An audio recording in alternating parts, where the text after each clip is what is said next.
ओम शांति भाई साहब। ओम शांति। और आप कैसे हैं? मैं फर्स्ट क्लास हूँ। Oh very nice. आप कैसे हो? बहुत अच्छा हूँ मैं, बहुत अच्छा। वो जो लास्ट टाइम हम मिले थे तो आप उसके बारे में बताइए कि कैसे आपने कंप्लीट। हाँ, मैंने कहा कि लास्ट टाइम जब हम गए थे Yes. प्रजापिता ब्रह्मा कुमारी ईश्वरीय विश्वविद्यालय के सेंटर पे, ओके। तो दीदी ने कहा कि मेडिटेशन सीखना चाहोगे? हाँ। तो मैंने कहा कि मैं तो आज से ही सीखना चाहूँगा। वाह। तो बोला ठीक है। तो मैंने उसी दिन से, दीदी ने कहा कि 7 दिन आपको 1 घंटे का कोर्स करना पड़ेगा। अच्छा। तो आप मेडिटेशन कर पाओगे। अच्छा। तो मैंने कहा ठीक है, आज से ही आप कोर्स चालू कर दीजिए। अच्छा। तो मैं उसी दिन से कोर्स करना चालू कर दिया। पहला दिन जब कोर्स कराना चालू किया दीदी ने, तो सबसे पहले मुझे कहा कि आप अपना खुद का परिचय दीजिए। ओके। तो मैंने कहा मेरा नाम चंद्रशेखर है और मैं यहाँ रहता हूँ, ये मेरा काम है। अच्छा। दीदी ने कहा ये आपका परिचय नहीं है। ओके। फिर मैंने कहा कि फिर मैं अपने गांव का नाम बताया, मैं अपने फादर का नाम बताया। अच्छा। दीदी ने कहा कि ये भी आपका परिचय नहीं है। ओके। आपका परिचय है कि आप एक आत्मा हो। ओके। मैंने कहा आत्मा तो मैंने मरने के बाद सुना है आत्मा होता है। सही बात है। फिर दीदी ने कहा आत्मा न मरती है, न जलती है, न कटती है। आत्मा को तलवार नहीं काट सकता। ओके। आत्मा को आग नहीं जला सकते हैं। अच्छा। आत्मा को पानी भी डुबा नहीं सकता है। ओके। आत्मा अविनाशी है। ओके। कभी विनाश होता ही नहीं। अमर है यानी। फिर दीदी ने कहा कि जो आत्मा है ना, एक छोटी सी बिंदी है। ओके। चमकता हुआ सितारा, लाइट है, ज्योति है। अच्छा। प्रकाश है। ओके। है ना। आत्मा के बिना शरीर कोई काम का नहीं है। हाँ वो तो है ना। आत्मा और शरीर दोनों अगर मिलता है साथ में, तो जीव आत्मा हो जाता है। अच्छा। है ना। आत्मा ही आंखों द्वारा देखती है, कानों द्वारा सुनती है, मुख द्वारा बोलती है। अच्छा। तो मैंने कहा दीदी, मैंने तो आज तक शरीर समझा अपने आप को। बराबर। मैंने कभी आत्मा के बारे में सोचा ही नहीं, सुना है लेकिन मैंने सोचा नहीं कि मैं खुद ही आत्मा हूँ। तो आप मुझे सिद्ध करके बताइए कि मैं कैसे समझूं। सही बात। तो दीदी ने कहा कि आप सारा दिन कहते हैं ना मैं मेरा। तो मैं कहने वाली कौन है?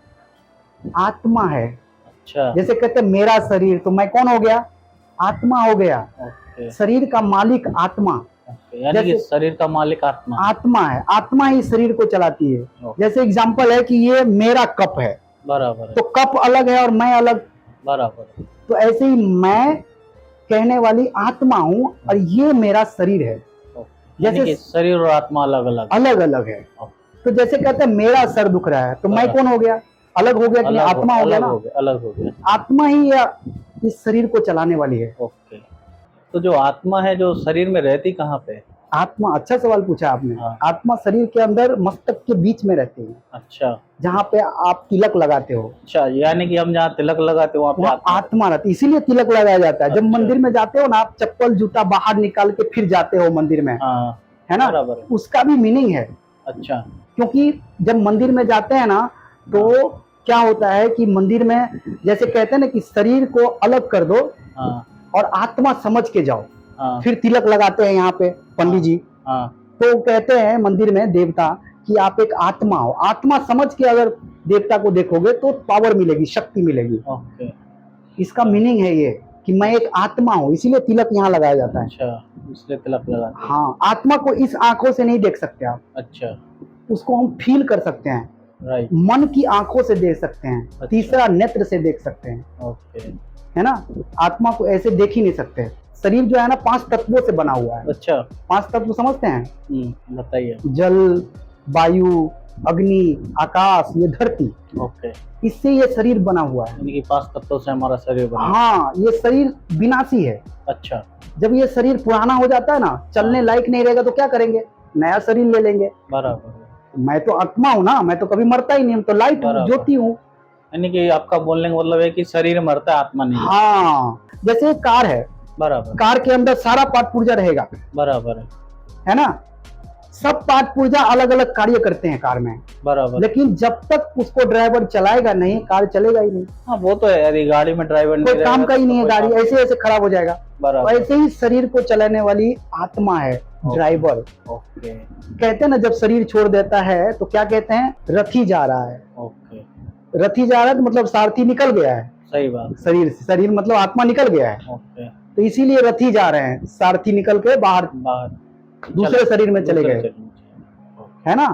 तो आत्मा जो है ना, जैसे ये शरीर दिखता है ना, शरीर को हम देख सकते हैं, शरीर के सारे पार्ट को देख सकते हैं, बराबर। लेकिन आत्मा को नहीं देख सकते। ओके। आत्मा को हम अनुभव कर सकते हैं, फील कर सकते हैं। अच्छा। फील करेंगे तो आपको एक खुशबू आएगा, वाइब्रेशन आएगा, बराबर। है ना। तो आत्मा जो है ना एक शक्ति है। ओके। आत्मा नहीं दिखता है तो उनके 3 शक्तियां भी नहीं दिखता है। यानी कि आत्मा है, उनकी 3 शक्तियां भी है। अच्छा। तो आत्मा 3 शक्तियों से अपना कार्य करती है। अच्छा। वो भी नहीं दिखता है। आत्मा का 3 शक्तियां हैं, मन, बुद्धि और संस्कार। अच्छा। मन सोचने की काम करते हैं, ओके। है ना। बुद्धि क्या करती है? हाँ। निर्णय लेने की काम करती है। अच्छा। और ऐसे ही संस्कार बनता है। अच्छा।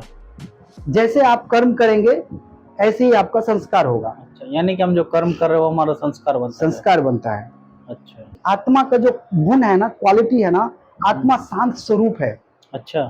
है ना। आत्मा को खुद का जो गुण है ना वो शांति है, ओके। प्रेम है, ओके। आनंद है, शक्ति है, ज्ञान है, पवित्रता है, सुख है। अच्छा। आत्मा 7 गुणों का स्वरूप है। अच्छा, एक क्वालिटीज है। क्वालिटी है। ओके। तो मैंने कहा कि अगर मैं आत्मा शांत स्वरूप हूँ तो मुझे तो किसी से झगड़ा हो ही नहीं सकता है। सही बात। मेरा तो नेचर ही शांति है। शांत है, राइट। तो मैं सबसे शांति से बात करूंगा। सही। मेरा तो प्रेम ही नेचर है। राइट। मैं तो सबसे प्रेम से बातें करूंगा, प्रेम से रहूंगा। बराबर। तो मैंने कहा दीदी, ये सबको अगर आत्मा का परिचय मिल जाए तो किसी का बैर ही नहीं रहेगा। सब आपस में आत्मा आत्मा, न ऊंच नीच, जाति, धर्म, भेदभाव ही नहीं रहेगा। सही बात है ना। हर कोई अपने आप से, हर किसी से प्रेम करने लगेगा। एक भाईचारा, प्रेम, आनंद में रहने लगेगा। सही बात है ना।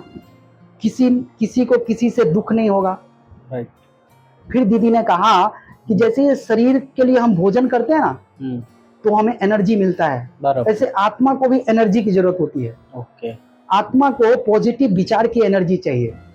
जितना हम खुद को पॉजिटिव सोचेंगे, खुद के बारे में, दूसरे के बारे में, तो हमारी एनर्जी हाई रहेगी। ओके। निगेटिव विचार से एनर्जी कम हो जाती है और पॉजिटिव से हमारी एनर्जी पावरफुल रहती है, शक्तिशाली रहती है और हम खुश रहते हैं।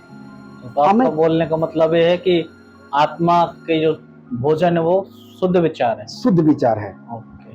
हाँ, जितना हम शुद्ध विचार करेंगे हमारे खुशी आनंद में रहेंगे, खुशी कम नहीं होगा। और हमें सफलता भी जल्दी मिल जाएगा। वो तो डेफिनेटली मिल जाएगा। कोई खुश रहता तो सफलता जल्दी मिलती है। हाँ, पॉजिटिव आत्मा हमेशा पॉजिटिव विचार ही करती। अगर सोल समझेंगे तो आपको शांति, आनंद, प्रेम, खुशी फील होगा।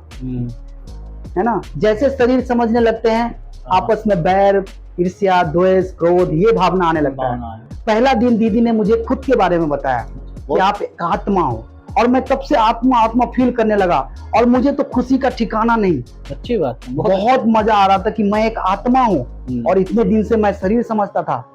सही बात। मैं अमर हूँ, अजर हूँ, अविनाशी हूँ। सही बात। मैं एक शरीर छोड़ दूसरा लेता रहता हूँ। बहुत अच्छा है, बहुत अच्छा समझाया। Thank you brother. Yes yes. फिर हम आपको दूसरे दिन भी मिलते हैं। हाँ जरूर जरूर, मैं आगे का भी समझूंगा आपसे कैसे क्या हुआ। ठीक है। ओम शांति। ओम शांति।